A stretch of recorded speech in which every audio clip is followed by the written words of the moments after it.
Ahoy, mateys! Welcome to Podcasts of the Caribbean, a podcast covering the world of Pirates of the Caribbean, from the theme parks to the movies and everything in between. My name is Justin Helmer, and I will be your host on this voyage through the Caribbean.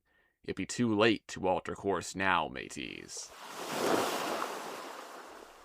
Hello and welcome back to Podcasts of the Caribbean. This is episode 52, and today we are covering the second book in the Legends of the Brethren Court book series named Rising in the East. If you didn't listen to the last episode, which covered the first book, I recommend you listen to that one first.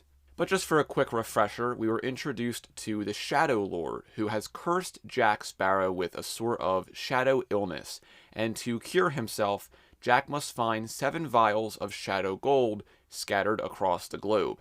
These vials of shadow gold are in the hands of pretty much every single pirate lord, so in this book, Jack is after the vial held by Mistress Ching, who is the pirate lord of the Pacific Ocean. We were also introduced to some new characters like Diego and Carolina, and some returning ones like Bill Turner, Jean Magliore, and Barbossa. But at the end of the last book, Jack drank the second of the 7 vials of shadow gold, which he found in South America. Now the Black Pearl is setting off toward Asia to find Mistress Ching. So without further ado, let's dive into Book 2 of Legends of the Brethren Court, Rising in the East. Okay, so the book begins with a prologue like last time, and we see someone is reading a letter from one of their colleagues. This letter describes the Shadow Lord and outlines that he has made an alliance with the Spanish, which happened in the last book. He warns the recipient of this letter to be careful and that the company depends on his loyalty and strength. The company, of course, mentioned here is none other than the East India Trading Company, and the recipient reading it is the manager, lord, and chief of business for the EITC in Hong Kong. This man's name is Benedict Huntington. This is a new character introduced here in this book, and he will be a recurring villain throughout the rest of this series. Now, Benedict is described as a thin, pale blonde man who has risen through the ranks of the EITC at an incredible speed.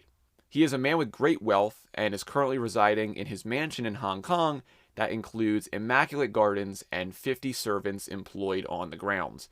But this man is essentially the director of EITC affairs in Hong Kong, like Cutler Beckett was the director of West African affairs in The Price of Freedom.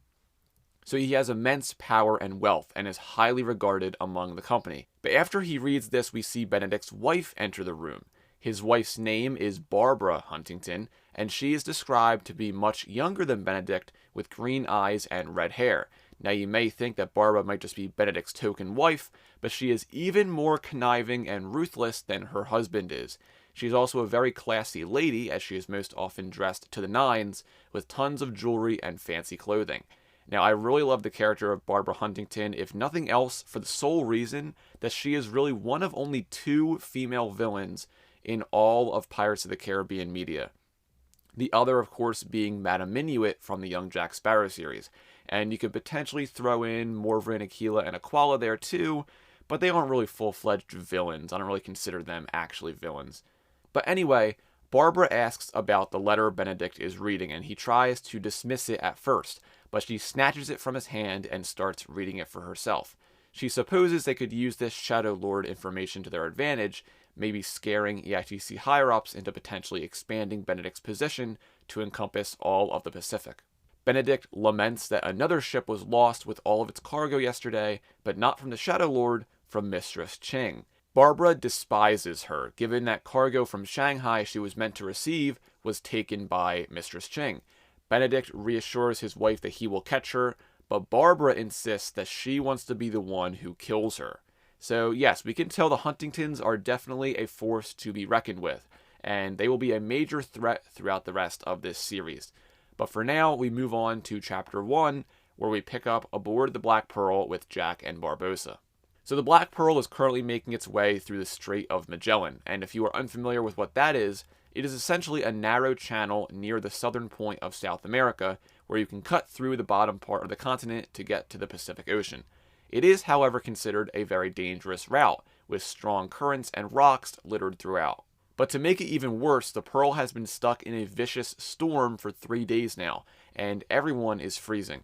We then go over to Diego and Carolina, and we see how Diego is concerned about Carolina being out in the storm. Carolina jokes about how Marcella is obsessed with him, and Diego absolutely hates it. But as they make fun of Marcella, we see she is actually watching from the hatch leading below decks. From the last book, we know that Marcella and Carolina have a rivalry going on between them, and Marcella does not like Carolina at all. But let's go into the book here because there's some interesting information you might want to keep in mind. Marcella clenched her fists, wondering if anyone would notice if Carolina accidentally fell overboard during the storm. But to do that, Marcella would probably have to get wet, and Marcella hated getting wet with a strange, fiery passion. She absolutely refused to go on deck in this weather, no matter who cajoled her and treated her. "Marcella, what are you doing there?" John Magliore, Marcella's cousin, said as he emerged from the crew's quarters, his reddish hair standing up in sleepy tufts. "Nothing," Marcella snapped. "Nothing," Marcella snapped. "I don't understand how you can sleep in this horrible boat with all these horrible smells and all this horrible noise and everything flying around everywhere. I nearly had a barrel fall on me earlier. A whole barrel full of those nasty biscuits they think we're going to eat." John hid a smile and tried to nod comfortingly. "And there's no one else down here," Marcella went on, "so you don't have to call me Marcella, which is a stupid name, by the way." John jumped forward and covered her mouth with his hand. "Shh," he said frantically. He peered around at the flickering shadows below decks. "I told you not to talk about that," he whispered. "If Jack finds out who you are, he'll throw us both off this ship, and he won't care if we're in the middle of the Pacific Ocean when he does it." Marcella shoved his hand away. "Well, I think that's just rude," she said. Just then, Jack flounced by. "All right, Marcella," John said loudly. "Why don't we go find out what's for dinner?" Marcella rolled her eyes and stormed ahead of him toward the galley. "I know what's for dinner," she sniped at top volume. "Something truly horrible, the sight of something very nasty. Plus a biscuit with all the flavor and texture of a New Orleans cobblestone." John glanced around nervously one more time and then followed her. He tried not to look straight at any of the hanging lanterns, which were swinging madly as the ship bounced over the waves. Marcella was one of the few who had not been affected at all by seasickness during the storm. Somehow, she was still able to eat astonishing amounts of food, complaining vigorously over every bite. Unfortunately for the rest of the crew, Marcella did have a point. The situation in the galley had deteriorated rapidly after the Pearl's cook, Gombo, had gone off to captain his own pirate ship as Gentleman Jocard.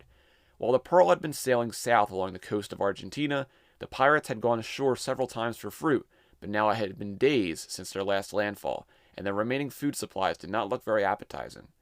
Billy Turner was sitting at the long table in the galley with his head in his hands. Jack had lured him onto the Black Pearl with the promise he'd be taking Billy straight back to his family in North Carolina, but Billy should have known better than to believe anything Jack had said. Now he was trapped on this mad expedition to Asia, with no prospect of getting home anytime soon. After a brief encounter with the creepiest mystic in the Caribbean, Tiadama, Jack was on a mission to collect vials of shadow gold to defeat the Shadow Lord and his Shadow Army, whatever that was all about, and Billy was fairly certain he was stuck on this ship at least until the Shadow Gold was found. At least. The vials of shadow gold Jack was looking for had been scattered by Tiadama's zombie, Alex, and they were now being held by 5 of the 9 pirate lords around the world. The problem was figuring out which pirate lords had them. Jack had run into the Spanish pirate Lord Villanueva while Jack was liberating a wayward vial from the Incas. So now Jack knew 2 things. Villanueva did not have a vial, and, according to the rumors, Mistress Ching, pirate lord of the Pacific Ocean, based in China, did. That was enough for Jack. "Cheer up, Billy," John said, clapping him on the shoulder. "Just think, we're going to Asia. We're going to see Shanghai and Hong Kong and Singapore again, and who knows what else." "I know what else," Billy said gloomily. "Lots of water, lots of angry pirates, lots of swords in our faces. It won't be any different than the last time we were there." "Why, you don't think Mistress Ching will just hand over her vial of shadow gold?" John said with a cheerful grin. "Jack is très bon at persuasion, after all." Billy snorted. "Perchance you're forgetting the last few times Jack has tried to charm somebody into doing what he wants." "He charmed you onto the ship, didn't he, mon ami?" John winked. Billy grimaced. "I'm not eating this," Marcella interrupted, slamming a hardtack biscuit down on the table. The biscuits were round and sturdy and could last for months. They were baked ahead of time exactly for a trip like this. In fact, as far as John could tell, these biscuits already had lasted for months, possibly years, maybe centuries. Marcella repeatedly banged the biscuit against the side of the table. It went clonk, clonk, clonk, like a hammer against a nail. Not even a crumb fell off. The biscuits were called hardtack for a reason. "I'm not breaking my perfect teeth on something this horrible," Marcella said. Perfect was a bit of a stretch, Billy thought. In truth, Marcella's teeth were a bit yellow, a bit crooked, and surprisingly small. "And I'm not eating that, whatever it is," she went on, pointing to a barrel of dried salt pork that looked orange and wrinkled and flaky. "And I'm definitely not eating these nasty things." She ran her fingers through a barrel of shriveled brown peas and shuddered. "You miss gombo, don't you?" John said. "I most certainly do not," Marcella said, throwing her shoulders back and crossing her arms. "That ungrateful, self-centered wretch just sailed away without even a goodbye, leaving us with no cook at all. He didn't spend even 1 second thinking about what would happen to the rest of us. He's just a stupid, dreadful pirate. I don't care if I never see him again." She tossed her stringy hair. John looked at her closely. Were those tears in her eyes? So if you paid attention there, one, at the very end, we see Marcella might like Gombo a bit more than she lets on. But we also found out a few other things about Marcella, if that's even her real name. I will let you speculate on what we found out there. John sees the storm is finally dying down, but the crew hears cannon fire nearby. The source of this are 2 junk ships in pursuit of the Pearl. They are in front of the Pearl, essentially guarding the gateway to the Pacific Ocean. And Barbossa deduces that these ships belong to Mistress Ching, and as they watch the junks sail closer, they continue to fire on the Pearl. So the crew of the Black Pearl gets ready for battle. Jack makes sure Catastrophe Shane is tied up so he doesn't mess anything up, but he notices Carolina grabbing his pistol. She shoots right into the mouth of the cannons on the junk, and the cannon explodes, causing massive damage to the ship. With one junk disabled, Jack sails the Pearl around it, using the damaged junk as cover from the second junk on the other side. The Pearl then leaves both junks behind as it sails into the Pacific Ocean. We then go over to Diego, who's trying to evade Marcella once again. He goes and hides in the crow's nest, and he sees something in the distance. So he goes back down and tells Jack there is an island in the distance. When Jack locates it on the map, he sees it is none other than Rapa Nui, aka the famous Easter Island. Since they need a resupply, they decide to stop there. They go ashore, and of course they encounter the massive stone heads that line the island. The crew begins to restock on water and food, and Marcella lays down on a nearby rock and begins to fan herself with a leaf. Then she screams, and the crew turns around to see Marcella being tied up by a group of islanders before they haul her off, and then she is gone. Jack at first is just ready to leave her behind, but Jean, of course, wants to rescue her.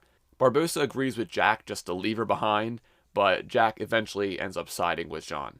They are able to easily track Marcella, though, since she is still screaming, so they eventually find her still tied up. The islanders who took her are here as well, and they seem to be arguing with each other, probably about Marcella. But once she hears John's voice, she shuts up, and the islanders breathe a sigh of relief. The chief asks for them to pay a ransom for Marcella, but Jack declines. The chief then is noticeably nervous at the thought of being left with Marcella, so when Jack turns to leave, the chief begs them to take Marcella. He even offers them gifts for them to take her away, and of course, Jack takes the chief up on that offer. A little while later, the Pearl is loaded up with weeks' worth of food and water, and the chief also gives Jack a miniature carved stone head made out of some kind of volcanic rock. He tells Jack it will help them to have a speedy journey away, and Jack feels the rock humming with some kind of interesting energy, and he feels like he can see light coming out of the statue's eyes. So he's a little creeped out by this, but the Pearl then continues on its way to Asia to find Mistress Ching. But Jack is tired from this venture, so he lets Catastrophe Shane take the helm, telling him to sail to China, and he then makes his way to his cabin to go to sleep. But as he tries to sleep, he hears voices from the shadow illness plaguing him. So let's go back into the book and see what happens here. "The day of the shadow is coming." "Shut up," Jack mumbled, keeping his eyes firmly closed. He was determined not to let anything wake him, especially not cryptic whispering voices. Cryptic whispering voices? "The day of the shadow is coming." Jack cracked open one eyelid. The cabin was shrouded in darkness. All the shutters were closed, letting in only tiny slivers of moonlight. He was lying on his back on the couch, and something was sitting on his chest. With a gasp, Jack tried to sit up, but the something pressed down heavily, pinning him to the cushions. It leaned closer, a grotesque blob of darkness, until it was breathing smoky air into Jack's ear. "The day of the shadow is coming." When the shadow spreads, our armies will rise, and the world shall fall. Phew, Jack said. No offense, mate, but you might want to look into this new concept called dental hygiene. The shadow beast regarded him silently. It seemed to grow heavier, its weight pressing down on Jack's chest until it felt like he was trapped under a stone fortress, wondering if his chest was about to cave in. Jack's breath came in short gasps, and he tried to push the thing away, but his hands went straight through the creature as if there was nothing there. The day of the shadow is coming, it hissed again. Yeah, I got that part, Jack huffed. The shadow will spread, and you will all die. Right, well, Jack said. Must admit, I'm less keen on that bit. The shadow rumbled ominously. Darkness foamed out from inside it, spreading up and around until it filled the cabin, leaving nothing in Jack's sight but roiling black clouds. The day of the shadow, it whispered one more time, and then it vanished. Jack started awake. His heart was pounding and he was drenched, his long dreadlocks sticking to his shoulders and his white shirt soaked with sweat. Worse yet, the energy from the second vial of shadow gold was gone. His illness hadn't returned completely, but he could sense the shadows lurking in the corners, as if waiting for his strength to ebb a little more. And then there would be more nightmares, more sickness, more madness, more of everything Jack hated. And what was the day of the shadow? How soon would it come? He found that he was clutching the little stone head. He lifted it to his lips and whispered, "To Shanghai, as fast as you can, my friend. As fast as you can." So Jack eventually wakes up and goes out on deck, and he goes and checks in with Barbossa, who is even more annoyed looking than usual. Barbossa tells Jack that he has apparently been asleep for 4 whole days, and also to make matters worse, Catastrophe Shane did not go the correct way, as they are sailing toward Australia. So Jack takes the helm and decides to sail around Australia into the South China Sea and head to Shanghai from there. But as they sail on, Diego spots a ship in the distance heading their way fast. It is another junk ship, but this one does not fly Mistress Ching's flag. Instead, this ship is flying a black flag with a red skeleton in the center. But as Jack tries to evade the ship, he crashes the Pearl into a coral reef. The crew drops the anchor, and Jack then watches as the junk sails closer. And now, there is nothing they can do to get away. So let's find out who is aboard this incoming ship. The hull of the new ship was painted in bright garish colors such as green and orange, making a striking contrast to the sleek black Pearl. It skimmed up alongside and dropped anchor only a few feet away from where Jack was standing. Jack tried to look unconcerned, as if he had planned this meeting all along, was just hanging out on this coral reef, waiting for an enemy ship to come by. Asian faces watched him closely and silently from the other ship, all the pirates standing at attention with their hands clasped behind their backs. "Good morning," Jack called across. "Fine weather we're having." They stared at him in stony stillness. "Tell me, is this the way to Shanghai?" Jack asked them. "We thought we'd take a shortcut. Not sure if it's working out for us." No reaction. Nothing but blank expressions. "Huh," Jack remarked. "Maybe they're under a curse. Wonder if we can get one of those from Marcella." "Or maybe they actually respect their captain," Barbossa muttered, nodding to the man who was striding out of the captain's quarters on the other ship. The captain was strikingly tall and fierce-looking. His head was shaved completely bald, with only a long, dark beard and mustache framing his mouth. A small scar marred his face below his right eye, but otherwise he had handsome, strong features. Jack guessed he was not Chinese, but instead came from somewhere in South Asia, perhaps Siam or Singapore. Jade stones, ranging in color from a dark jungle green to a pale, marbled white green, decorated his armor-plated belt, rings, shoulder guard, and wristbands. His dark green robes were lined with red silk and embroidered with dragons and golden thread. A long sword hung in a black, lacquered wood scabbard from his belt, opposite a wicked-looking pistol. The captain studied the crew of the Black Pearl for a long moment. Finally, a small smile crossed his face. "What a most fortunate meeting this is," he said in polished, accented English, inclining his head toward them. "The gods have indeed given us their favor today." His hand swept out, indicating his ship. A gold ring on his hand gleamed in the sunlight. "Please, come aboard the Empress so we can meet properly." His smile deepened, becoming more menacing, and a spark of shrewd calculation flickered in his deep, dark eyes. "Oh, that's all right," Jack said. "Quite happy over here, thanks." "No, really," the man said. "I insist." His men subtly shifted, placing their hands on their weapons. "And who is doing the inviting, if I might ask?" Jack inquired. The captain's sly expression hinted at the reaction he expected to get. "Me," he said. "Is it not obvious? I am Sao Feng." "Sao Feng? Sao Feng?" Jack repeated, turning over the name. He shook his head. "Nope, never heard of him." Now the captain frowned, the kind of frown that would make most men quake in their boots. "Never heard of me," he barked. "I'm only the fiercest captain to ever sail the South China Sea. The 7 seas, in fact." "The fiercest, eh? Then shouldn't you be the pirate lord of Singapore in the South China Sea?" Jack asked, deliberately needling him. "Last I heard, it was a fellow by the name of Liang Dao." Sao Feng's face darkened even further. His hand gripped the hilt of his sword.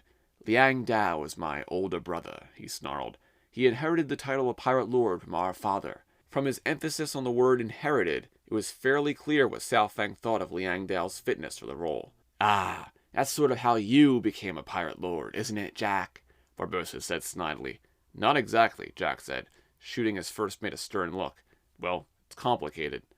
Sao Feng blinked, eyeing Jack closely. "You?" he said. "You? A pirate lord? Ha!"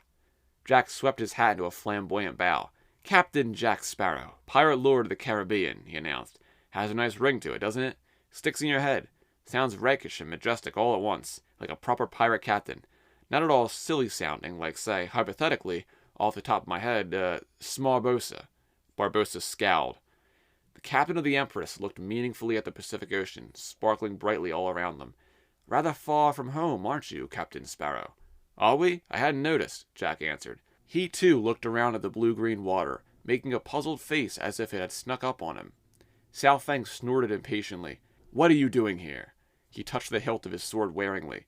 "And do not even think about telling me anything other than the absolute truth." "Seeing the world, mate," Jack said, flinging his arms open. "Enjoying the freedom of the open sea. Any laws against that?" "We are also looking for the pirate lords who hold the vials of shadow gold," said a monotone voice behind Jack, "so that we can defeat the Shadow Lord." Jack whirled around, outraged. Zombie Alex stared blankly at him. Jack's eyes widened and his nose arched into a vicious, disgusted scowl. "Well, fine," Jack said. "Why don't you just tell this strange man all our secrets, then?" Alex obeyed, opening his mouth. Jack added hurriedly, "No, don't say anything. Don't speak again until he's gone." Alex obediently shut up, but it was too late. "Shadow gold," Sao Feng echoed. "That sounds valuable." "Oh, it's nothing," Jack said, waving the topic aside. "You wouldn't like it, trust me. Nasty stuff. Although, I don't suppose you've seen any, have you?" Sao Feng narrowed his eyes and did not reply. "No?" Jack tried. "Your brother hasn't recently come into possession of a lovely little vial of really very unimportant, hardly worth mentioning, liquidy shiny stuff?" "Ah," Sao Feng said, his face a perfect mask. "Perhaps I know of what you speak." "Really?" Jack perked up. "Then maybe we do have something to discuss." "As I said before," Sao Feng bowed slightly and lifted one elegant hand toward his quarters at the rear of the junk. "I insist." "This doesn't seem like a wise idea," Billy said in a low voice to Jack. "I don't think we can trust him." "Well, of course we can't," Jack retorted. "I mean, he is a pirate, after all. I rather think he can't trust us, either." Shaking his head as if he thought Billy was quite daft, Jack vaulted to the top of the wooden railing, seized a trailing rope, and swung himself across to the Empress. On board the other ship, a skinny man with a sparse mustache, wearing a long leather cloak, stepped forward as if to stand between Jack and Sao Feng. Sao Feng waved him off. "Do not fear, Tai Huang," the Empress's captain said. "I am sure our new friend will not do anything foolish." "Foolish? Me?" Jack said. "Never." He grinned so his gold tooth sparkled in the bright sun. Carolina leapt to the rail of the Pearl and swung across after Jack. She landed lightly on the deck of the Empress and immediately found herself surrounded by a bristling thicket of swords. "I'm not leaving my Capitan alone over here," she said bravely, reaching for her own sword. Stand down, Sao Feng said to his crew. "I admire a woman with courage, especially one with such grace," he said to her gallantly. Sao Feng took Carolina's hand and bowed to kiss it.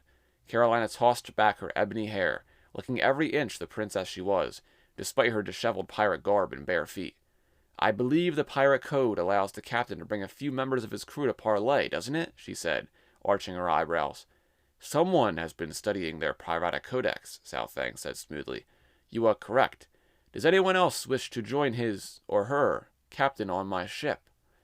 Most of the pirates on the Pearl shuffled their feet and gazed at the sky.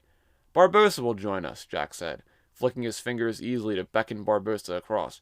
"Come along, Hector."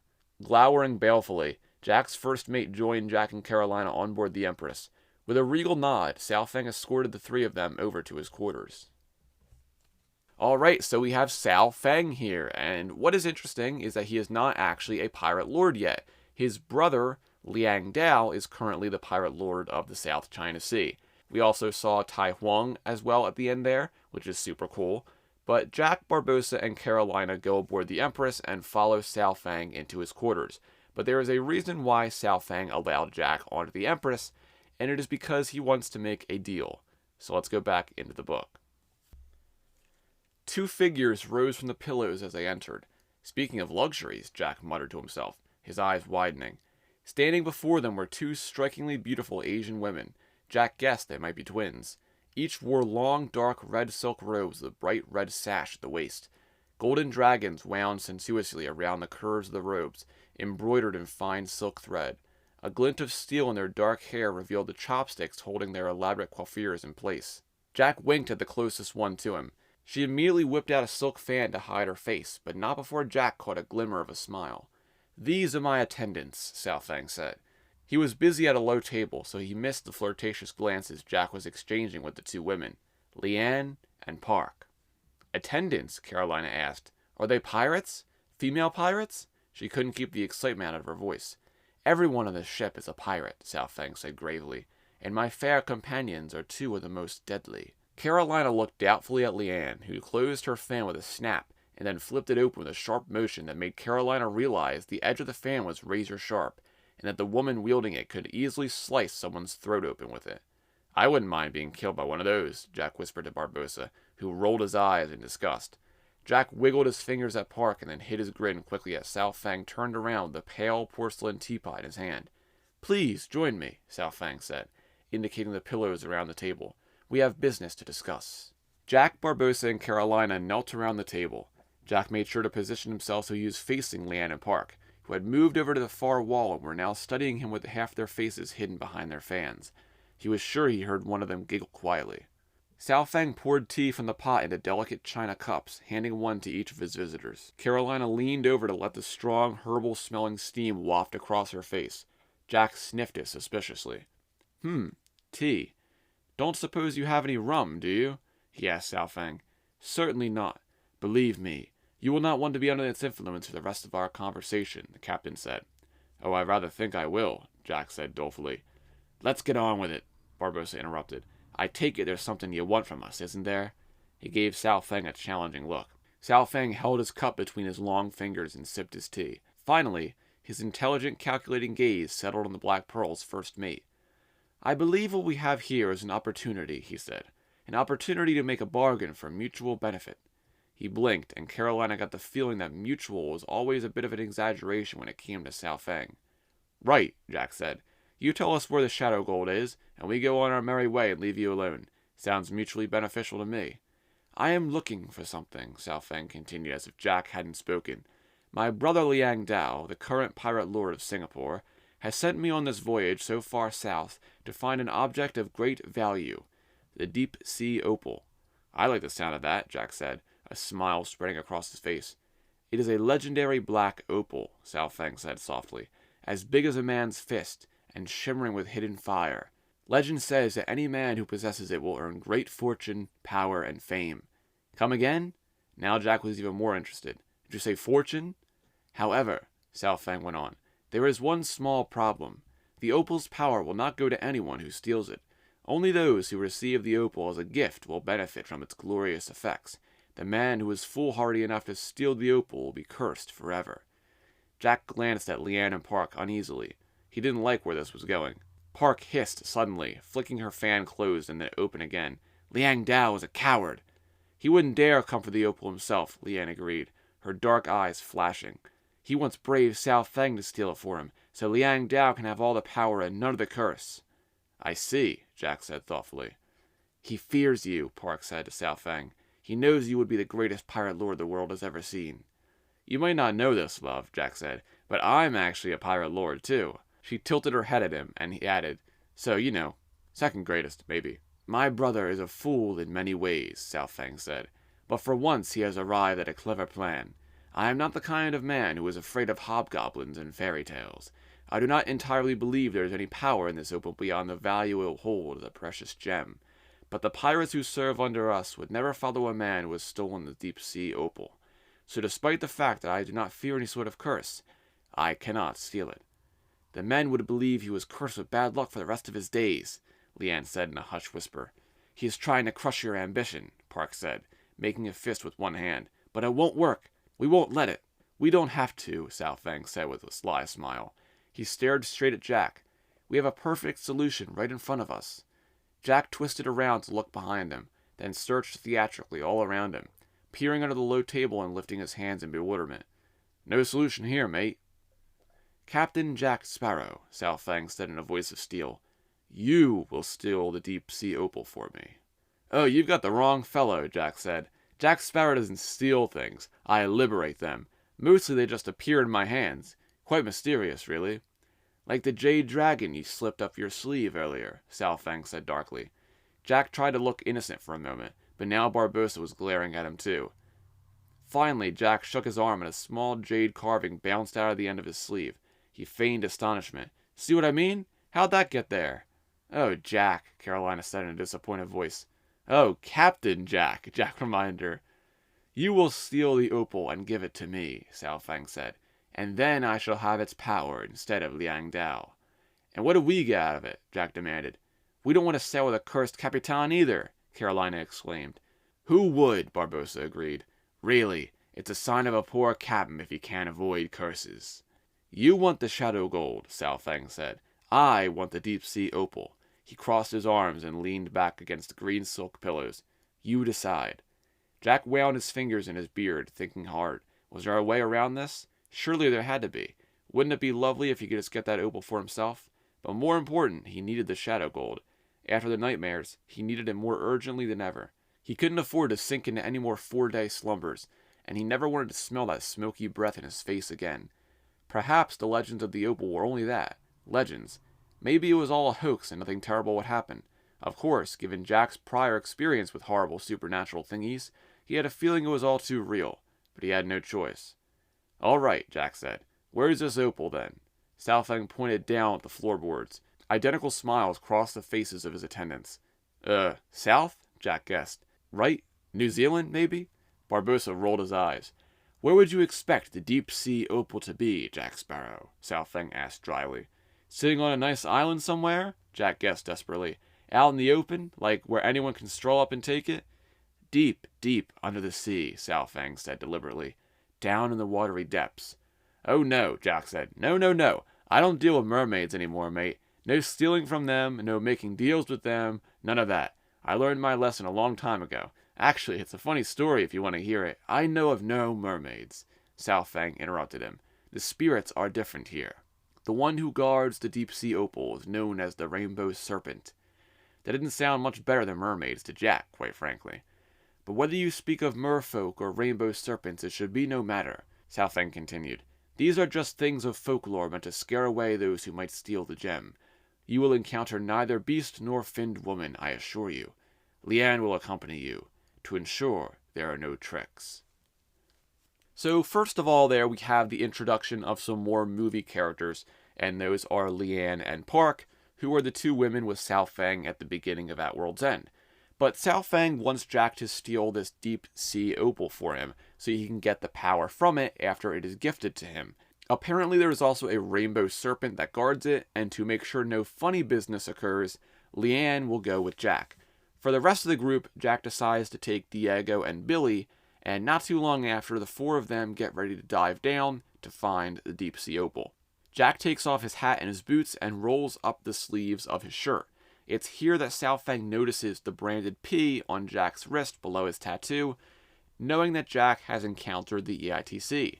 But Lian ties her wrist and Jack's wrist together with a silk scarf so that she can keep an eye on Jack. The two of them dive into the water with Billy and Diego following them.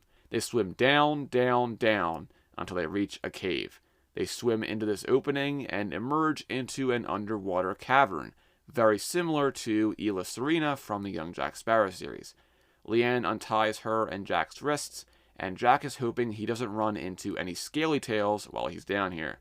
Once Diego and Billy make it into the cavern, The four of them go down a tunnel leading into a room covered in multicolored light. Once they emerge into the cavern, they see a giant snake-like creature that essentially fills the entire room. This, of course, is the rainbow serpent Sao Feng had mentioned. The scales of this serpent are iridescent and reflect light all around the room, changing different parts of the serpent different colors. Jack slowly leads the group through the room, and they make their way around the tail of the serpent, and eventually they make it into the next room.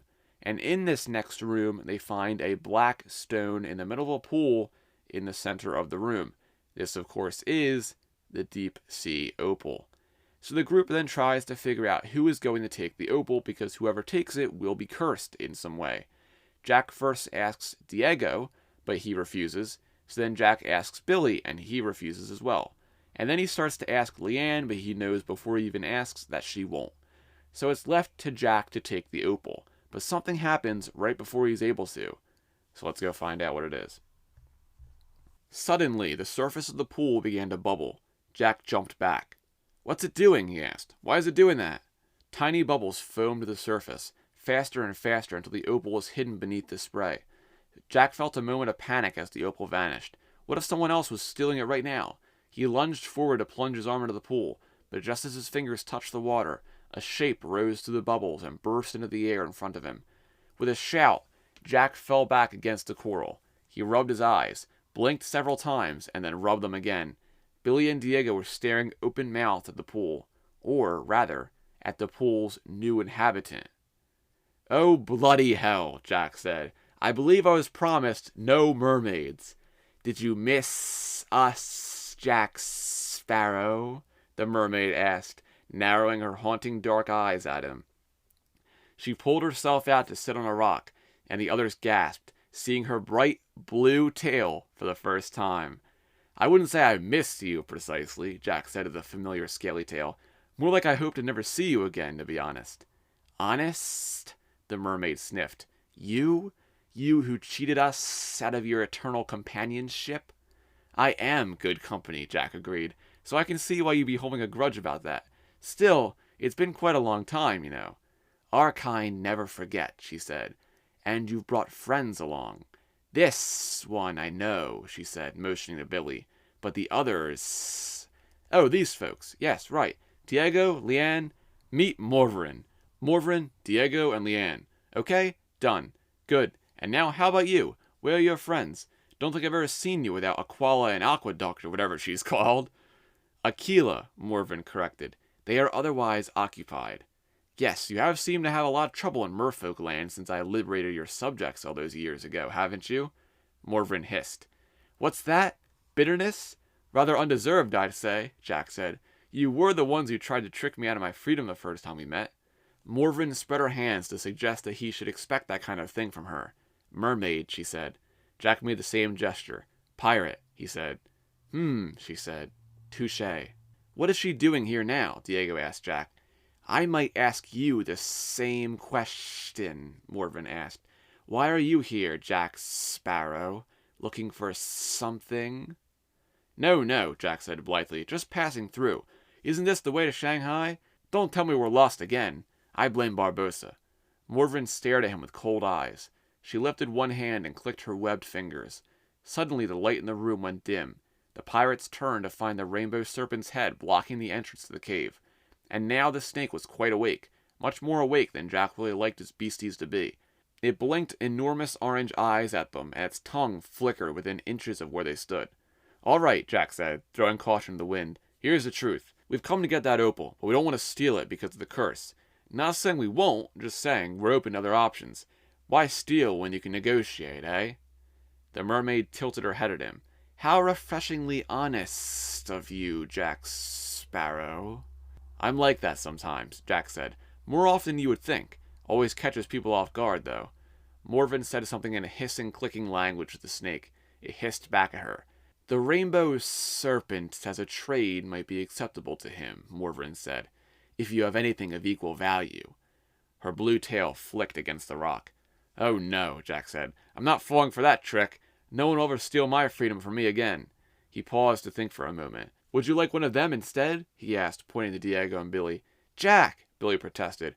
Captain Jack, Jack responded in the same outraged tone. Oh, all right, you can't have them either. The serpent is more agreeable than I am, Morverin said. He will accept an alternative. What do you have to offer? Jack thought. He felt through the trinkets woven into his braids. Each represented a different adventure. He had already added a tiny silver llama to symbolize his meeting with the Incas, but nothing he could find in his hair seemed worthy of trade for the opal. Too bad, he said, thinking of the knotted string quipu Tiadama had given him. I had this lovely quipu you might have liked, if you're into knotted string, that is. He was glad he had left his hat on the pearl. Imagine if the serpent has demanded that. Jack would never give up his marvelous hat. Billy and Diego were searching their pockets, so Jack did the same. A couple doubloons, a few crumbs of hardtack, and a pair of loaded dice rolled through his hands. Then his fingers touched something cold and heavy. He pulled it out and discovered the tiny stone head they'd been given on Rapa Nui. He also distinctively saw Morverin's eyes light up when she saw it. Well, there's this, he said, slowly turning it between his fingers. But it's so valuable. I really don't know if I can bear to part with it. Tell you what. No, Morverin said quickly. You don't know what I was going to say, Jack objected. You were going to propose a duel, Morverin said. All right, Jack admitted. You did know what I was going to say. A duel like the one you used to slither out of our deal last time, Morverin said. Oh yes, Jack said. It was definitely me doing the slithering, with what you making me fight lots of giant, toothy beasties. Certainly I was the tricky one there. We will not accept a duel this time, Morverin said, folding her arms and setting her jaw stubbornly. A trade or nothing. You give us that stone head, and we'll give you the opal. Else, you leave with nothing, and nothing includes your lives. Savvy?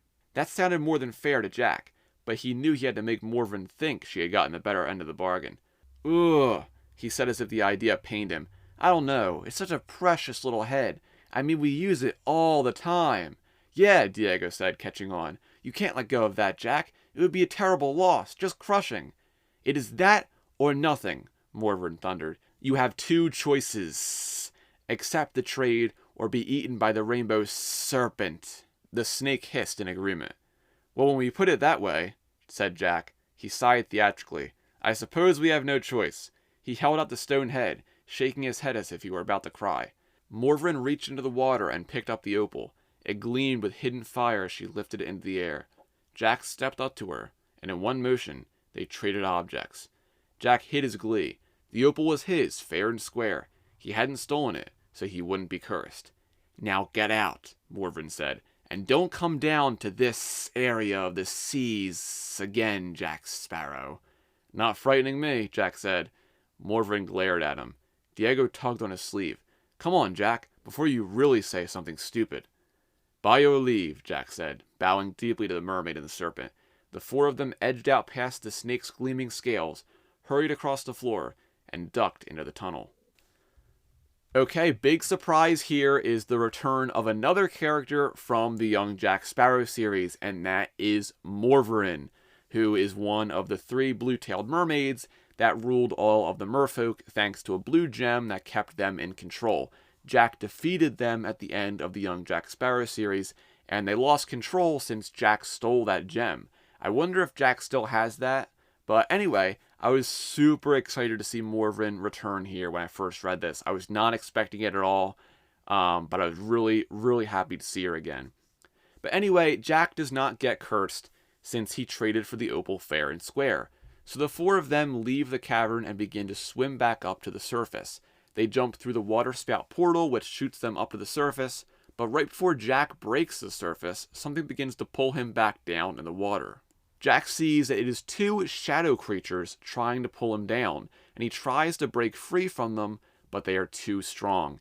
Jack continues flailing and kicking, but he starts to lose consciousness. But right before that happens, Liang grabs his wrist and pulls him up to the surface. Sao Feng is now aboard the Pearl, and he asks if they have found the opal. Jack first asks where the vial of shadow gold is, and Sao Feng tells him he will have to accompany him back to Singapore. And I love this funny moment where Jack says, "Go with you? That's not exactly my style, mate. I'm not much of a follower." And Barbossa says, "Not much of a leader either." But eventually, Jack agrees and gives Sao Feng the opal. After that, the Black Pearl follows the Empress to Singapore to meet Sao Feng's brother, Liang Dao. Once they reach Singapore, we see that it is already infested with the East India Trading Company, which is interesting given that in Outworld's End it seems like they are just arriving there for the first time. But when the two ships tie up at the dock, they see a group of pirates waiting for them. They are wearing blue robes emblazoned with lions instead of how Sao Feng's crew wears dragon symbols on them. These are obviously Liang Dao's pirates. Sao Feng leads Jack, Barbossa, Billy, Carolina, Diego, and John through a garden and up to an immaculate pagoda. They take off their shoes before they enter, and Sao Feng tells Jack how this is far too elegant and out in the open to be a lair for pirates. He would much prefer an underground network of tunnels in the middle of the city instead of this secluded palace. But they eventually make it into the throne room, and they come face to face with the pirate lord of the South China Sea, Sao Feng's brother, Liang Dao. He has a shorter mustache and a beard, and wears yellow robes. But let's go see what happens here. "Brother," he said slowly, "you have returned, unscathed. How delightful." His gaze panned across Jack and his crew. "And you brought friends. Charming." "I brought more than that," Sao Feng said proudly. Around the room, pirates stopped what they were doing to stare at him. Liang Dao leaned forward with a hungry expression. "The opal?" he said. "You stole it?" Sao Feng threw back his sleeve to reveal the opal in the palm of his hand. He held it up so the whole room could see it. Sunlight from the windows high in the walls caught the fire within the opal and magnified it so it sparkled brightly like a black star in Sao Feng's hand. A murmur of awe echoed around the room. Sao Feng waited a dramatic moment until the whispers died down.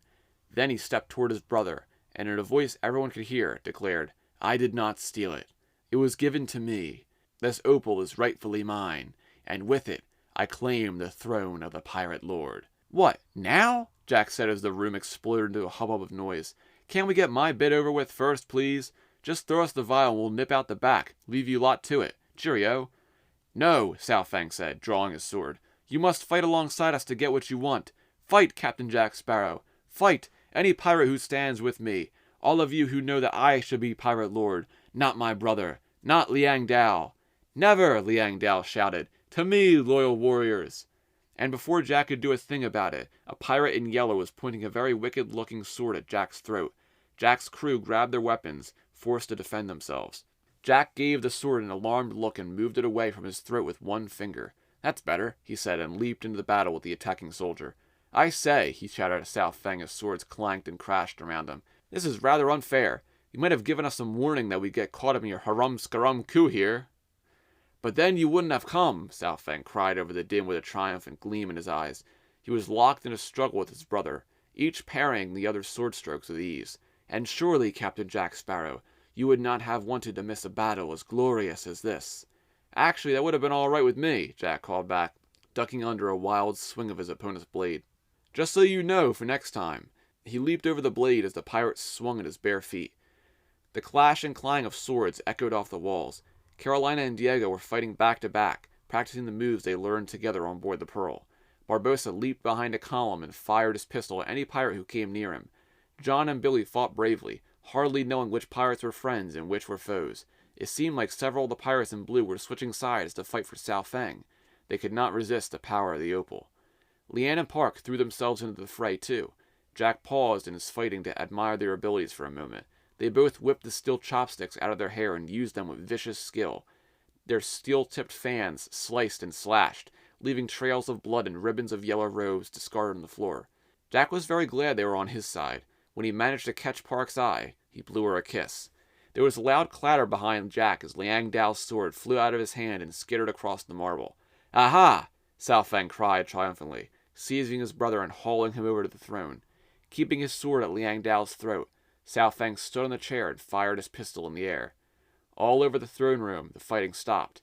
"It is over," Sao Feng said, indicating his defeated brother at the end of his sword. "I am your pirate lord now." "You tricked me," Liang Dao snarled, his gaze fixed on the sharp tip pressed to his jugular. Sao Feng shook his head gravely. "That is what a pirate does, Liang Dao. You are no good at it, and that is why I should be a pirate lord instead." He reached down and yanked a cord necklace off Liang Dao's neck. Holding it up, he announced, "The piece of 8 is mine!" A great cheer went up from all the pirates. Jack noticed that several of the pirates in blue were hurriedly stripping off their lion robes and cheering as if they had been on Sao Feng's side all along. "Kill me," Liang Dao growled. "You have disgraced me, brother. At least show me enough respect to not make me live through the humiliation of this day." "You do not deserve to die," Sao Feng said. "You will live, but in disgrace." "Ahoy your nips," Jack said, drawing Sao Feng's attention to him. "Do you think we could spare a moment for my reward?" He held out his hand, palm up. "The vial, if you please." "What vial?" Liang Dao asked, struggling as two pirates came up and tied his arms. "What has my lying brother promised you?" The vial of shadow gold?" "Don't tell me," Jack trailed off. The answer was clear from the smug look on Sao Feng's face. "Oh, there's no shadow gold here," Sao Feng said. "My apologies. Did I give you that impression?" "You bloody well did," Jack said evenly. Sao Feng laughed maniacally. "What about the pirate code?" Carolina cried. "Where's your sense of honor? You made a deal." "I did," Sao Feng said calmly, "and I will keep my promise. We just had to make this brief detour along the way." "Sounds a bit like my trip home to North Carolina, doesn't it, Jack?" Billy said, glaring at his captain. Jack drew his sword. "Well then, if you can't help me find the next vial of shadow gold—" "But I can," Sao Feng said. "We both know another pirate lord who is certain to have one, and only I can take you straight to Mistress Ching." Alright, so Sao Feng has now taken the title of Pirate Lord and defeated his brother. Sao Feng explains to Jack that Liang Dao has been planning a meeting with Mistress Ching for months to ally together against the East India Trading Company presence in the area. Sao Feng mentions that Liang Dao also is planning on betraying Mistress Ching to take control of her fleet, but now that he is Pirate Lord, he will attend the meeting and that Jack can accompany him to get the shadow gold from her. So the Black Pearl and the Empress make their way to Hong Kong, and Sao Feng leaves Liana Park on the Pearl to make sure nothing occurs on the trip. But on the way, Alex has a message for Jack from Tia Dalma. So Alex says, "I have a message from Tia Dalma, Captain Jack Sparrow." "Ooh," Jack said. "Tell her she just missed me. Better luck next time." He started to close the door, but Alex put his foot in the way. There was a very disturbing squishing sound. Jack didn't dare look down to see what that was all about. "Tia Dalma says you're not being honest with the pirate lords, Captain Jack Sparrow," Alex intoned. "Well, of course I'm not," Jack said. "That wouldn't be very piratey of me, would it?" "She says you must warn them about the Shadow Lord, Captain Jack Sparrow." "Listen, mate," Jack said, trying to edge away from the zombie. "This is a lovely chat, but could we finish it later? I'm a little—" "The pirate lords must be warned, Captain Jack Sparrow. They must be ready when the day of the shadow comes." Jack froze. On deck, Carolina caught Diego's arm and turned to listen. "Come again?" Jack said, trying to sound casual. "Day of the what now?" "The day of the shadow is coming, Captain Jack Sparrow," Alex said intently. "All the pirate lords must fight it together." "Ah, well, that's where you're confused, my good man. Pirate lords never do anything together. Make a point of it, in fact. If you catch one pirate lord doing something, the other 8 will find 8 different ways to do 8 opposite things. That's just the way it's always been." Jack waved his hands flippantly, but that phrase had chilled him to the bone. How did Tia Dalma know what his nightmare had told him? What did Day of the Shadow mean? Most importantly, how soon was it coming, exactly, and where could Jack hide from it? "Alex," Carolina said, interrupting their conversation, "what's the Day of the Shadow?" "A good question, love," Jack said. "How about you two go ahead and discuss, and I'll get back to my massage." He started to close the door again, but this time it was Carolina who firmly barred his way. "This is important, Jack," she said. "Captain Jack he began instinctually. "If the Shadow Lord is planning on something, we're the only ones who can stop it," Carolina cried, cutting him off. "Oh, I don't know about that," Jack said. "I'm sure there are plenty of capable hero types out there who'd love to handle this for us. At least 5 or 6 of them, I imagine." All Jack really wanted was the next vial so he could get healthy again. Fighting a great big Shadow Lord in his army was not exactly his priority. "The day of the shadow is when the Shadow Lord will rise," Alex droned, "and all the world will be crushed beneath his boots." "Charming," Jack said. "I can't wait." "May I go now?" "We have to tell Sao Feng," Carolina said. "And Mistress Ching." "Listen, darling, why don't you just leave the cabinet decisions to me and go back to sword fighting?" Jack said. "I'll just go in here and think very hard about all this, some important stuff, until I come up with a brilliant solution. All right, here I go, thinking hard." He managed to shove her aside and slam the door before she could stop him. "Diego, we might have to take matters into our own hands here," Carolina said in Spanish. You don't think we have enough to worry about? Diego responded, also in Spanish. With the whole Spanish Navy still out looking for you? This is much more important than that, Carolina answered. The fate of the world could be at stake. So while Jack doesn't want to tell the pirate lords about the Shadow Lord, Carolina does, and her plan is to make sure they all know for when the Day of the Shadow comes. But we then go to Hong Kong, where two cloaked people are walking the streets. We see that they are Benedict and Barbara Huntington, and as they are walking, they come into contact with a group of 7 EITC agents. Benedict goes over to check in with them, and he sees the man in the front is wearing a bandana around the lower half of his face. The man tells Benedict that he is ill, but when Benedict continues to pry, the man says he has leprosy, and Benedict then says, "Don't we have distant quarantined islands where we stash our lepers?"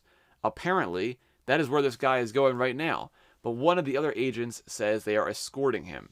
This new voice is a high voice with a Spanish accent. We then see another one of the agents has red curly hair, but Benedict lets them go on their way, pleased with their enthusiasm. But Barbara noticed something and asks Benedict, "You don't allow women to become East India Trading Company agents, do you? Because 4 of those agents seemed awfully feminine, including the one with the leprosy." Benedict dismisses that, and the 2 of them continue on their way to meet their mystery informant. And if you haven't figured it out already, those EITC agents were none other than Jack, who was the one with the leprosy, Billy, John, Diego, Leanne Park, and Carolina. I love how Barbara thought Jack was so feminine. It's just so funny. The group then makes it into the more seedy part of town, and they are making their way to the den that Sao Feng had instructed them to go to. But they are stopped by an imposing woman with white makeup covering her face, and she has a pistol aimed directly at them. This, of course, is Mistress Ching herself. The group is then surrounded by her pirates, and they are ready to kill them because they are dressed as EITC agents.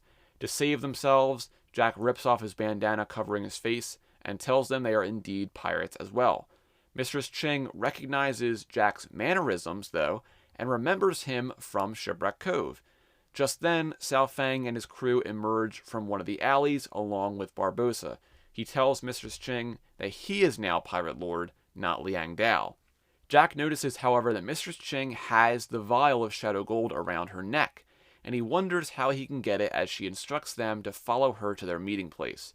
Sao Feng and Mistress Ching talk about the Huntingtons and the threat they impose. While they agree Benedict is a danger, Mistress Ching adds that Barbara is just as deadly, if not more so. Apparently, she caught a street urchin sneaking into their mansion to steal some rice, and he was never heard from again. Ching also says that Barbara likes to kill things with her own hands, especially things that cannot fight back. So, yeah, she is definitely a threat. Mistress Ching leads them into an opium den, which is only a front for their meeting place. As they enter, we see that this opium den is very clearly occupied by many opium addicts who are hunched over and waiting in a daze for their next dose of opium. This is something that I was not expecting when I first read this book, as I didn't expect a kid's book to show like drugs and people addicted to them. Obviously, we have alcohol aplenty throughout these books, but I feel like drug addiction is a bit higher on that scale. Obviously, the book doesn't dwell on it too much, but I was still surprised to see it mentioned at all. But the pirates make their way through the main room and into a room in the back, void of opium addicts. Only 2 chairs occupy the room, and Mistress Ching sits in one of them, and before Sao Feng can sit down in the other, Jack steals the chair. But Sao Feng simply grabs Jack and lifts him off the chair. But now, Mistress Ching and Sao Feng begin to discuss their deal. "So tell me," Sao Feng said, folding his hands and leaning forward, "what do you think we can do for each other? I understand your assassins are unparalleled. Why not kill this Benedict Huntington in his own home? Surely the East India Trading Company cannot have too many men like him. If he is replaced with one who might be more easily bribed, one we can reason with." "Reason with, meaning manipulate," Billy whispered to Diego. Diego nodded, but he was watching Jack, who was clearly edging toward Mistress Ching while trying to look subtle about it, and unsurprisingly, failing. She cast a sharp glance at him, and he looked up at the ceiling, whistling innocently. "It is not so easy as that," Mistress Ching said. "We have tried to assassinate him, but it seems almost as if he is magically protected in some way. Magically protected? Sao Feng scoffed. He is just a man, like any other. We should not turn him into a figure of sorcery for our easily frightened pirates. He gave his men a hard stare, and they shuffled uncomfortably. You may make that attempt yourself, Mistress Ching said coldly, but I assure you it will fail. I can't take this anymore, Carolina exploded suddenly. All the pirates in the room turned to stare at her. Jack waved his hands frantically, trying to get her to stop, but she stepped forward bravely. You think this Benedict Huntington, this little mortal man with his business papers and official seals and his nose up in the air, you think he is a danger? You have no idea. There's something out there so much bigger, so much more awful and terrifying and deadly and horrible, that even talking about something as meaningless as the East India Trading Company is ridiculous right now. Jack, can you not control your crew members? Sao Feng said, exasperated. Obviously not, Barbossa sneered. It's probably the opium smoke, gone to her head, Jack said, waving a finger by his ear as if Carolina were crazy. Don't mind her. No, wait, Mistress Ching said with a frown, silencing them with one gesture of her hand. What are you saying, girl child?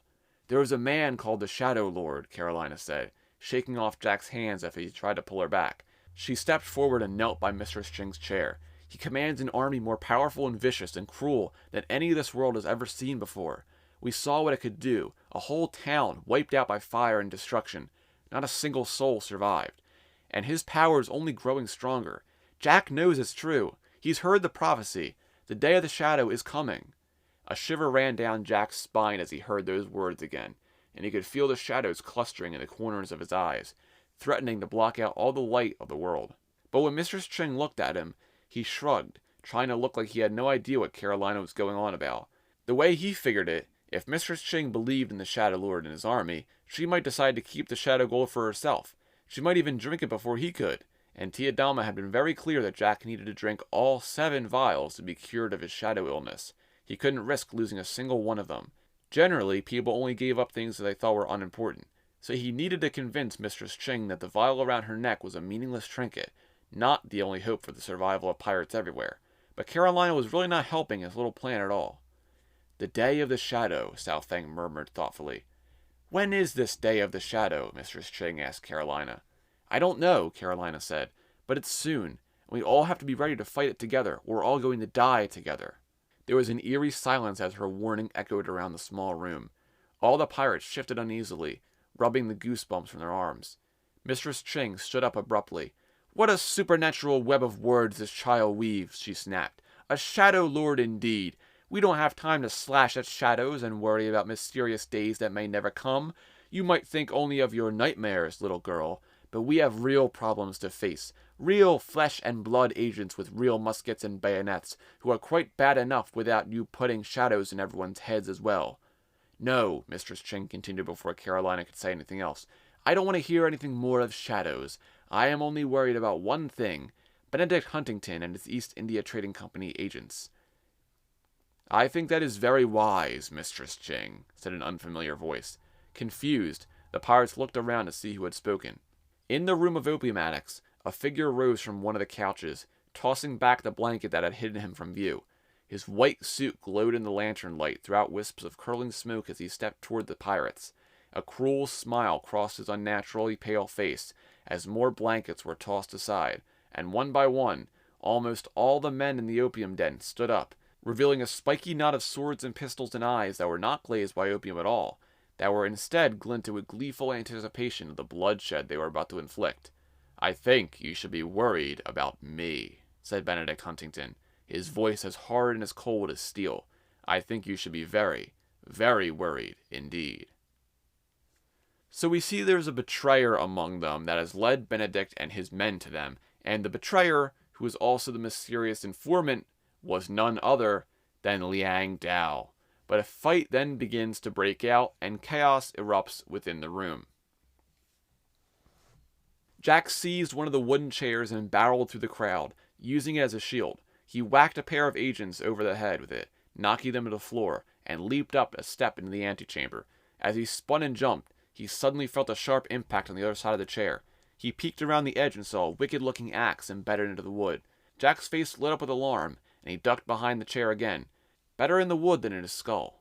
Backs against the wall, John and Billy sparred with 3 agents at once, kicking in one direction while brandishing their swords in another. Diego tried to push Carolina behind him so he could protect her, but she shoved him aside and punched an agent right in the nose as he lunged toward them. He staggered back with a yell, fountains of blood pouring from his nostrils. The room was a seething mass of chaos, too small for the number of people trying to swing their swords inside it. Jack ducked between 2 sparring men and looked around frantically. He couldn't let a thing like this little battle for his life distract him from the real battle for his life and the Shadow Gold. Where was Mistress Ching? Finally, he spotted the Chinese pirate lord, slicing fearlessly through the crowd with Sao Feng at her side. They were clearly trying to fight their way over to Benedict Huntington, but the Englishman in white was standing back, chuckling sardonically as his agents fought to protect him. Jack spun around wildly.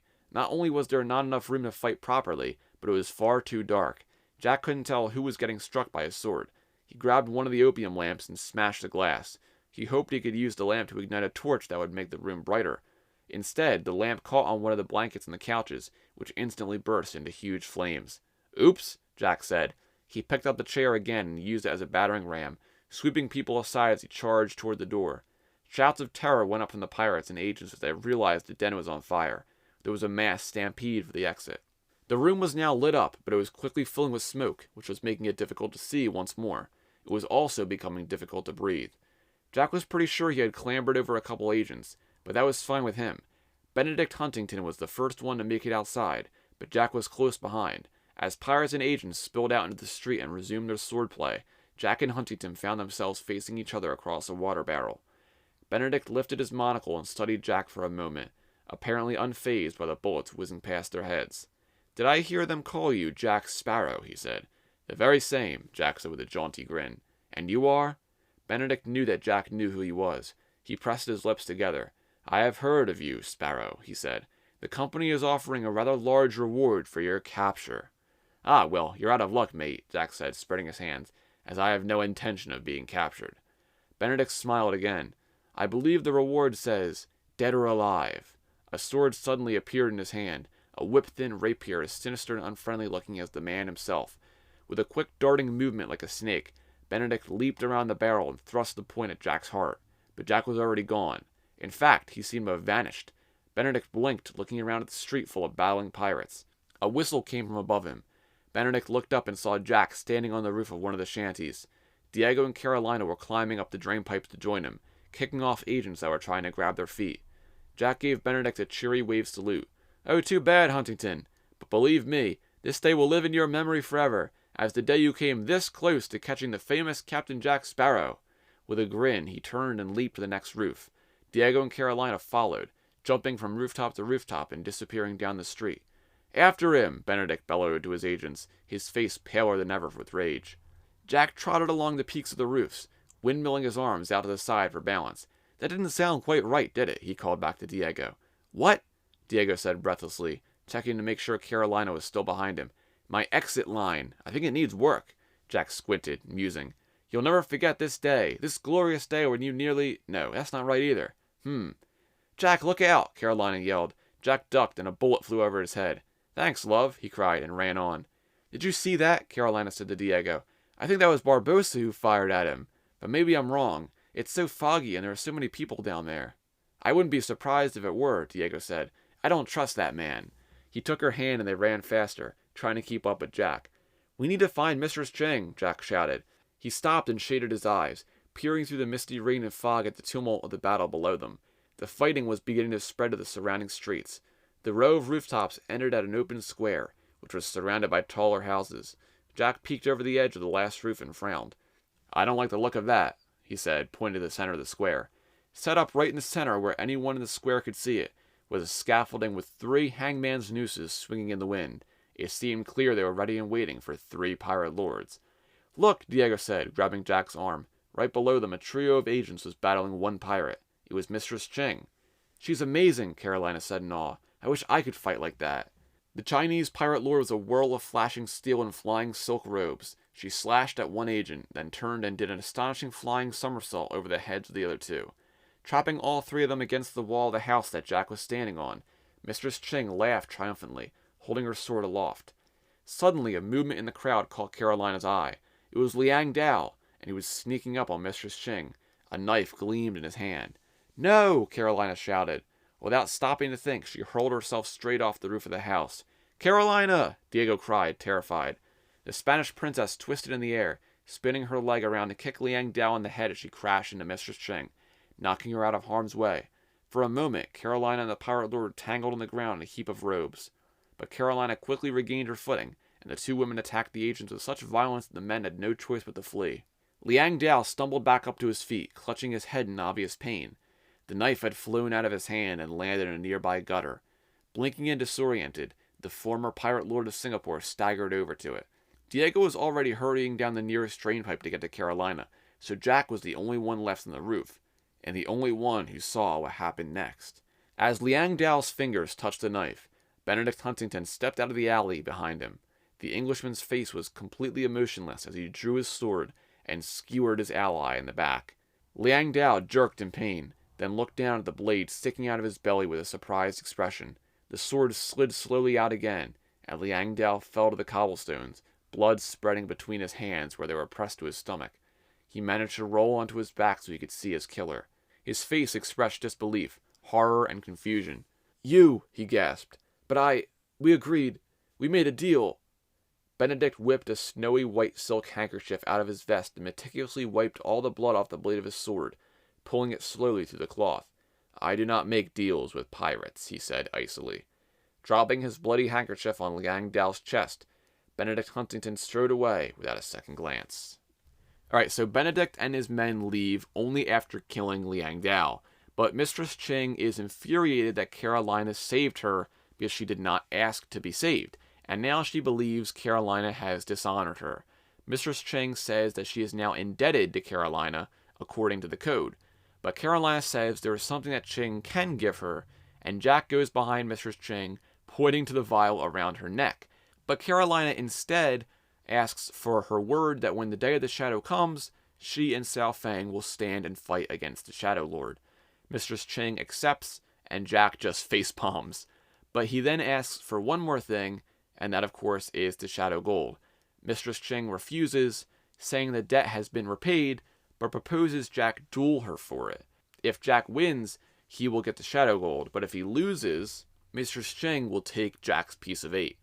And she also says it is a duel to the death, which frightens Jack and Carolina. So let's see what happens here. "To the death!" Carolina cried in horror. "No, no death, neither of you. Don't you dare kill each other." She stamped her foot. But Jack and Mistress Ching weren't listening. Their swords clashed and clanged as they battled each other across the square and up onto the scaffolding. Jack could feel himself getting weaker. Mistress Ching kept driving him backward, back and back, up the steps toward the eerie swinging nooses. His legs felt weak and his breathing was unsteady. His sword felt like it weighed as much as he did. He could barely block her blows, let alone get any of his own past her blitz of parries and thrusts. "Your father has wronged me many times," Mistress Ching shouted angrily. "Yeah, that's what Mom always used to say too," Jack said. "I wish I could see his face when he finds out I killed his son," Mistress Ching hissed, her blade slicing through the air right beside his left ear. "Oh, is that what this is all about? Revenge on dear old Dad? Don't be so sure that'll work," Jack said. "Kill me and he'll likely be delighted." Mistress Ching drove him to the center of the scaffolding. Jack jumped as something brushed against his shoulder. At first he thought it was one of the shadow creatures, but then he felt the scratch of hemp rope against his cheek and realized it was one of the nooses. Wrapping his free hand in the loop, he took a running leap and swung out of reach of Mistress Ching's next jab. Swinging back across the scaffolding, he blocked her sword with his and he jumped back. "Childish antics," she barked. "This is not real swordplay." "I'm sorry, is there a pirate swordplay rule book somewhere?" Jack asked, swinging past her once again. The wooden beam above him creaked ominously. The nooses were made for hanging, not swinging. He couldn't be sure how long it would hold. Using his momentum to drive the rope forward and then pumping with his legs to push himself sideways, Jack swung out in an arc and back toward the scaffolding. Only now he was swinging out instead of straight, and the post at the end of the scaffold was right in front of him. Mistress Ching stepped forward, ready to skewer him at the moment he hit the post, but Jack lashed out with one foot, kicking her in the chest. She fell back, knocked off balance, and Jack let go of the rope, dropping to his feet right at the edge of the scaffold, right beside the lever that controlled the trapdoors. "Sorry about this," Jack said, pulling the lever. The trapdoor below Mistress Ching fell away. With a shriek, she plummeted through the opening, dropping her sword on the scaffold as she fell. Jack leaped to the ground. By the time Mistress Ching had recovered enough to crawl out from under the scaffold, he had his sword pointed at her throat. "The vial, if you please," he said, holding out his hand. "Don't kill her," Carolina cried. "Don't you dare save me again," Mistress Ching snapped at her. "She's not," Jack said. "I'm not going to kill you anyway, because then you wouldn't be able to repay your debt to Carolina, would you? So you see, by this impeccable logic, you can't let yourself die, or else you'll go to your grave with terrible dishonor on your name." Mistress Ching opened and closed her mouth, lost for words. "So just hand over the vial," Jack said, "and we'll be off. Hopefully never to see each other again." "That I can agree with," Mistress Ching snarled. Jack carefully placed his blade under the rope that held the shadow gold. He came dangerously close to puncturing Mistress Ching's neck. Then, with a flick of his wrist, he sliced through the rope and ripped the vial of shadow gold from around her neck. Mistress Ching stood up, grabbed her sword, and stormed angrily away. "Lovely," Jack said, tucking the vial into his vest. He would drink it as soon as no one was watching him. No need to let word get back to the other pirate lords. What if they all decided to drink their vials, too? Then Jack would really be in trouble. There was only a finite amount of shadow gold, and if even one vial was lost or consumed, Jack would never be able to cure himself of the shadow illness. He decided he'd duck into the nearest doorway and drink it in a minute, in private. "We did it!" Diego exclaimed, hugging Carolina proudly. "Yes, well, I did it, no thanks to your girlfriend," Jack said, rolling his eyes. Carolina and Diego glanced at each other uncomfortably, then looked away, their faces flushing. Jack realized the square was nearly empty now. The agents had been driven back by the pirates, most of them escaping down the narrow, twisting alleys, back to the safety of the wealthier parts of town. Evidently, Benedict Huntington had disappeared along with them. Across the square, Mistress Ching and Sao Feng were bowing to each other. It was only the combined strength of their pirate forces that had defeated the East India Trading Company agents. They had to hope that the combined power of their fleets would be able to do the same thing on the sea. But if Jack knew pirates, and he knew quite a lot of pirates, this alliance wouldn't last very long. One of them would quickly betray the other. Luckily, he would be long gone by then. "John!" Jack called, seeing his friend emerge from the doorway, supporting Billy, who was limping a little. "Billy, come on! It's time to say tally-ho!" Jack couldn't wait to get back to the Pearl. He was glad that Benedict Huntington was Sao Feng's problem, not his. He would feel much better once there was a vast ocean between him and that creepy pale man. "Where are we going next, Jack?" Diego asked as John and Billy joined them. Jack held up the vial of shadow gold so the others could admire how it glinted, even in the gloomy gray light. "Well," he said, "it's not hard to guess, really." "North Carolina?" Billy offered sarcastically. "Where is the next pirate lord?" John said, scratching his head. "Isn't there another one in this part of the world?" "Why, yes, there is," Jack said, as if John had just suggested something marvelous. "Oh, good," Billy said. "How fortunate for us." "Who is it?" Carolina asked. "His name is Sri Sambaji," Jack asked, beckoning the others to follow him in the direction of the dock. "To the Pearl and away, my pirate friends. We're off. To India."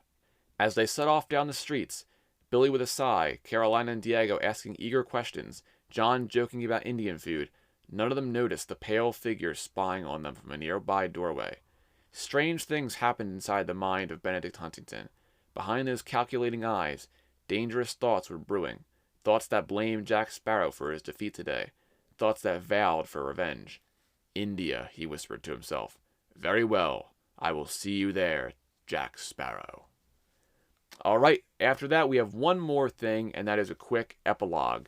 So, as we just found out, the Black Pearl sets off for India to find Sri Sambaji, but down in the Pearl's hold, we see Marcella with a plate of food and some ale. She walks over to a secluded little place where she gives the food to somebody hiding there. We see the stowaway has managed to befriend Marcella very quickly, and asks where they are going. Marcella tells her they are going to India, and we then find out this mysterious stowaway is none other than Barbara Huntington. And that is the end of Legends of the Brethren Court Book 2, Rising in the East. I really love this one, and especially seeing Sao Feng and also Morvarin. Just a lot of really cool stuff. But next time we'll be covering Book 3, which is named The Turning Tide. And as we just found out, we'll be going to India and meeting up with Sri Sambaji. That one is also very exciting, so I hope you'll join me next time as we continue the quest to find the Shadow Gold. Thank you for listening, and thank you if you've rated or reviewed the podcast. It could have been 2 years ago, could have been right now. Thank you. It really means a lot, and I just love talking about Pirates of the Caribbean. It's so much fun for me, and I hope it's fun for you listening. Thank you for listening to this episode, and I will see you all next time for Book 3, The Turning Tide. Take care. Podcast of the Caribbean is in no way affiliated with Disney. If you want to send me an email or a question, you can send it over to podcastofthecaribbean@gmail.com. You can also follow this podcast on Instagram and Threads at Podcast of the Caribbean, and over on Twitter/X and Bluesky at PodcastPOTC. I post fun content and trivia over there, so make sure to check those platforms out. You can also buy merchandise for the podcast over on Dashery. Be sure to keep a weather eye on the horizon, and always remember, dead men tell no tales.